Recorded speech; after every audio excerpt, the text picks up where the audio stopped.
గంటల్లో లాంచింగ్ జరుగుతుందనగా ఆ ఎమ్మెల్యే గారు అంటాడు, రియల్ ఎస్టేట్ చేసే బడా బాబులు గత ప్రభుత్వం దళారీలుగా ఉండి ఆ చట్టాన్ని ఉపయోగించుకొని హైదరాబాద్ చుట్టూ వేలాది ఎకరాలు కబ్జా చేసిన భూముల ద్వారా ప్రజల సొమ్ము, పేదోడు సొమ్ము అక్రమంగా వేల కోట్లు సంపాదించిన డబ్బుంది. ఆ డబ్బు పెట్టి మీ కష్టార్జితంతో ఇందిరమ్మ రాజ్యం రావాలని ఇందిరమ్మ రాజ్యాన్ని మీరు తెచ్చుకుంటే ఈ ఇందిరమ్మ రాజ్యాన్నట పశువుల్లో సంతలో పశువులను కొన్నట్టు మన శాసనసభ్యుల్ని ఆ బడాబాబులు ఇచ్చే వేల కోట్లు పెట్టి కొని ఈ ప్రభుత్వాన్ని కూలగొట్టాలని అనుకుంటున్నారట.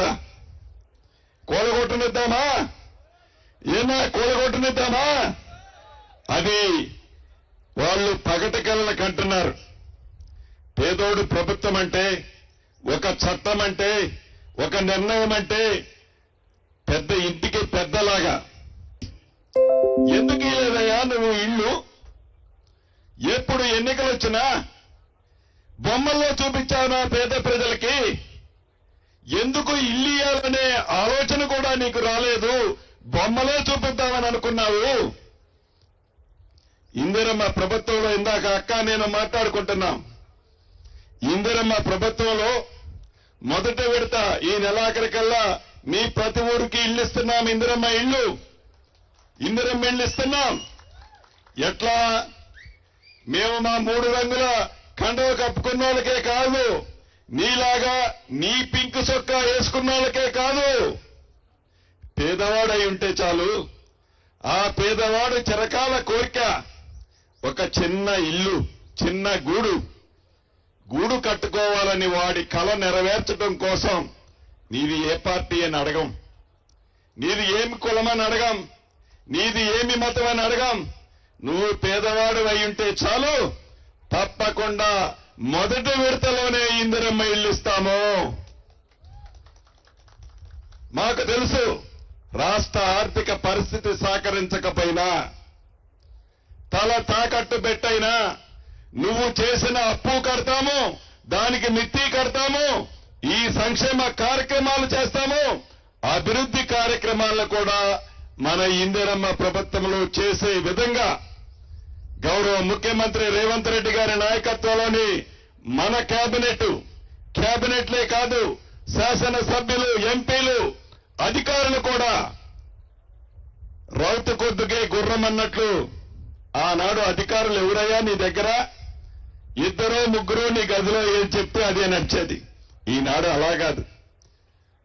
స్వేచ్ఛగా ఒక మీటింగ్ పెడితే 14 గంటలు మీటింగ్ పెడితే ఈ 14 గంటల్లో 13 గంటల 50 నిమిషాలు నువ్వు ఒక్కడే మాట్లాడేవాడు. మిగతా 10 నిమిషాలు ఎవరైనా నోరు తెరిస్తే కూర్చ అనేవాడు. కానీ ఈనాడు అధికారులు స్వేచ్ఛగా మాట్లాడే ప్రభుత్వం మన ఇందిరమ్మ ప్రభుత్వం. వారి ఆలోచనల్ని, సూచనల్ని పాలు పంచుకొని పేదోడికి మంచి జరుగుద్దంటే వాళ్ళు చెప్పేది కూడా పూర్తిగా విని ఆ దిశలో మన ఇందిరమ్మ ప్రభుత్వం ఈ రోజు పనిచేస్తుంది. చివరిగా మీకు ఒక్కటే చెప్తున్నా, అధికారులకి చెప్తున్నా, మనందరం అధికారులకి ముఖ్యంగా చెప్పేది, మనందరం రైతు కుటుంబాల నుంచి వచ్చిన వాళ్ళం, రైతు కూలీల నుంచి వచ్చిన వాళ్ళం, పేదోడి కష్టమేంటో తెలిసిన వాళ్ళం, రైతు బాధలేందో తెలిసిన వాళ్ళం. తిని తినక ఆ ఎకరమో అరెకరమో భూమే వాళ్ళ జీవితం అనుకుని తాపత్రయపడి ఆ ధరణి అనే ఒక భయంకర భూతం చేత గడిచిన 4 సంవత్సరాల నుంచి రాష్ట్రంలో ఉండే ప్రజలు భయభ్రాంతులకి గురై ఉన్నారు. దానికి ముందే ఈ భూభారతి ముందైతే మేము తయారు చేశాం. ముందైతే గౌరవ ముఖ్యమంత్రి రేవంత్ రెడ్డి గారి నాయకత్వంలోని మన ప్రభుత్వం తయారు చేసింది. ఆ మందునేసే బాధ్యత అధికారులది, మీది. ఎక్కడా చిన్న తప్పు జరగొద్దు. చివరికి వాళ్ళు టీఆర్ఎస్ పార్టీ వాళ్ళైనా న్యాయం ఉంటే తప్పకుండా చేయండి. న్యాయం లేకపోతే శ్రీనివాసరెడ్డి అయినా నా భూమి అయినా కూడా చేయాల్సిన పని లేదు. ఏ పేదవాడికి అన్యాయం జరగకుండా, ఏ పేదవాడిని ఇబ్బంది పెట్టకుండా, ఏ పేదవాడి దగ్గర మీరు ఒకప్పుడు పేద కుటుంబం నుంచి వచ్చిన అధికారులే కాబట్టి, ఆ పేదవాడి నొప్పి తెలిసిన వాళ్ళు కాబట్టి ఎవరిని ఇబ్బంది పెట్టొద్దని పదే పదే పదే మళ్లీ చెప్తూ, ఎక్కడ మీటింగ్, ఏ గ్రామంలో మీటింగ్ పెట్టినా మొక్కుబడిగా మీటింగ్ పెట్టొద్దు. ఉదయం 9 గంటలకు మీటింగ్ స్టార్ట్ కావాలి.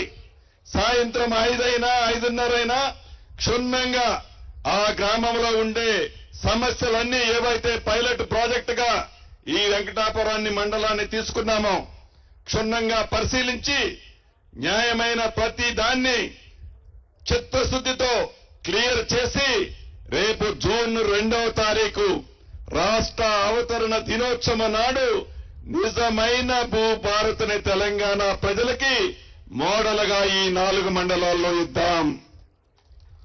ప్రభుత్వ భూములు ఏ గ్రామంలోనైనా గతంలో మన నేత దివంగత నేత రాజశేఖర రెడ్డి గారు పట్టాలు ఇవ్వంగా ఇంకేమైనా వ్యవసాయ భూములు మిగిలితే సాగులో పేదవాడు ఉండి పట్టా ఉండకపోతే అటువంటి భూములు వారి అర్హతను బట్టి తప్పకుండా పేదోడికి మళ్లీ పట్టాలిద్దాం.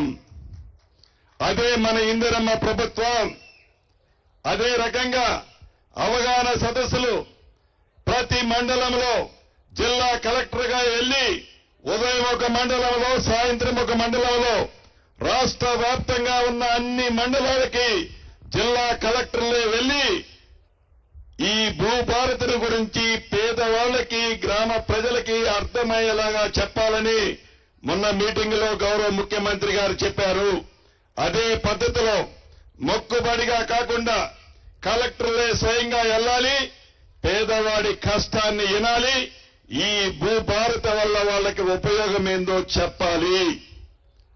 కాబట్టి రైతన్నలు ఎవరు ఏదో ఈ మీటింగ్ లో మాకు జరగలేదనో, అయ్యో ఈ భూభారత్ వచ్చింది అప్పుడే నాకేమీ చేయలేకపోయారనో ఆతృతకు లోను కావాల్సిన అవసరం లేదు. టోల్ ఫ్రీ నెంబరు అంటే నా ఆఫీసులో, అదే రకంగా ప్రిన్సిపల్ సెక్రటరీ ఆఫీసులో ఒక నెంబర్ ఉంది, మీకు పంపిస్తారు కలెక్టర్లు. ఆ నెంబర్కి ఫోన్ చేస్తే ఎక్కడైనా ఇబ్బంది ఉంటే వాటిని తప్పకుండా నా ఆఫీస్ కానీ సిసిఎల్ఐ ఆఫీస్ కానీ స్పందిస్తుంది. కాబట్టి ఏ కోర్టుకి మీరు వెళ్లాల్సిన అవసరం లేదు, మీ చెప్పులు అరిగిందాక తిరగాల్సిన అవసరం లేదు అని మరొక్కసారి నా రైతన్నలకు, ముఖ్యంగా నా ఆడబిడ్డలకు పేరు పేరున కృతజ్ఞతలు తెలియజేస్తూ, ఇది గిరిజన ప్రాంతం. ఈ గిరిజన ప్రాంతంలో గిరిజనులు, గిరిజనేతరులు ఉన్నారు కొన్ని మండలాల్లో. ఆ సమస్య ఉంది.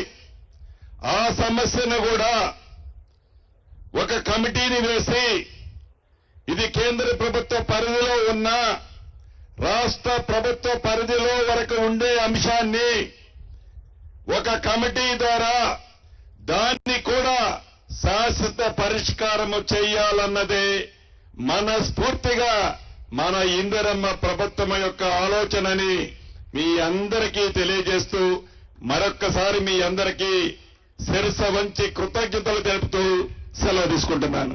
Thank you very much. ధన్యవాదాలు సార్. ప్రతి విషయం పూసగుచ్చినట్టుగా